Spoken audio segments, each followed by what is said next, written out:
On today's podcast, we have invited Jett Cameron on the show, and we want to get into the mind of Jett, who is a young soccer player. So we have some questions for Jett.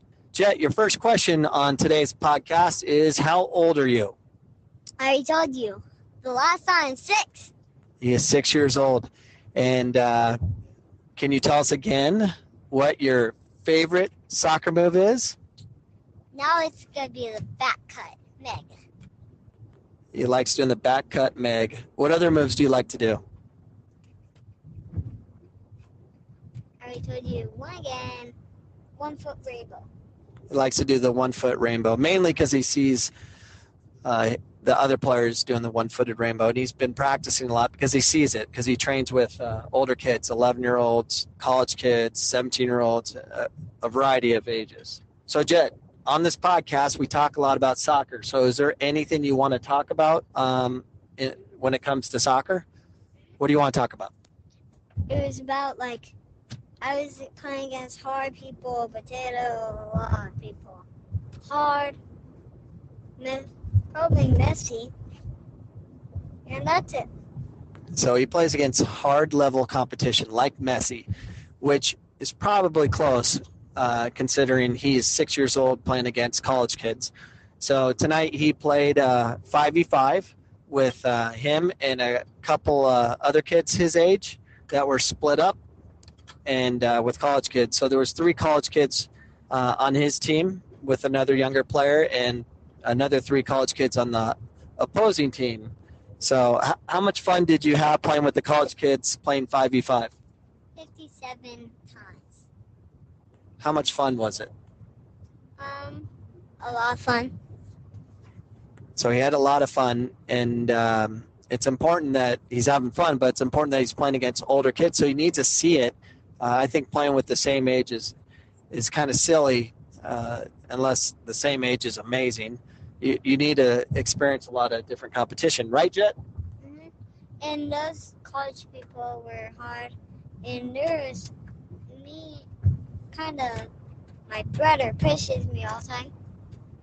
Yeah, Jack, his brother, who is 11, and his whole team's there, playing with Jett as well. And he's tends to push him. He does. He's kind of mean to him. But now, because Jack pushes you, you're now going to know how to deal with that and do soccer moves to avoid getting pushed, right? Mm-hmm. When he was trying to steal a ball from me, I did back cut Meg. I didn't know he was behind me, but I just hit it behind me, and then it went Meg did. That's why I made up back cut Meg.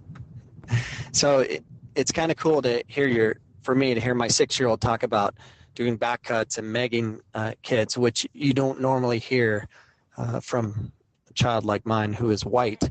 But his team is made up of all Hispanics.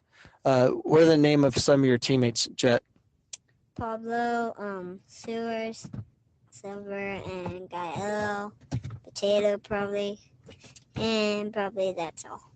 Yeah, his name is Mateo, but we call him Potato because that's how Jett pronounces it. So, anyways, I think it's very important to have your little ones playing against a variety of ages, not just to compete with them, but to see it. They need to see what the game's like. They need experience being in the mix of high-level players. I mean, Jett's playing with Division I athletes at Phoenix College, so it's kind of cool to see him kind of experience that. So we had players from Seattle U there, players from Grand Canyon University there.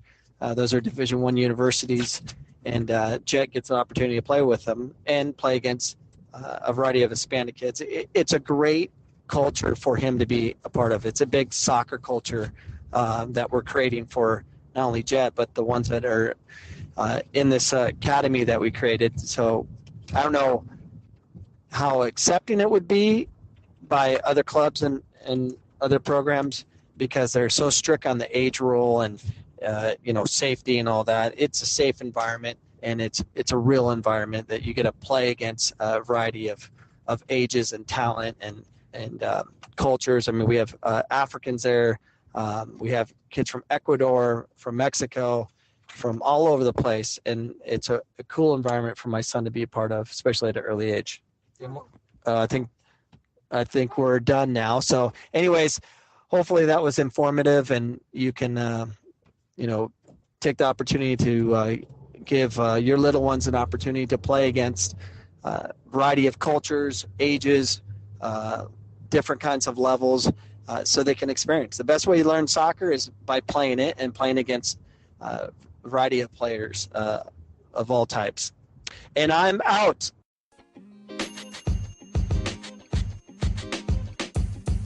The podcast you just heard was recorded with Anchor. If you want to make your own, download the Android or iOS app completely free from anchor.fm/podcast. That's anchor.fm/podcast.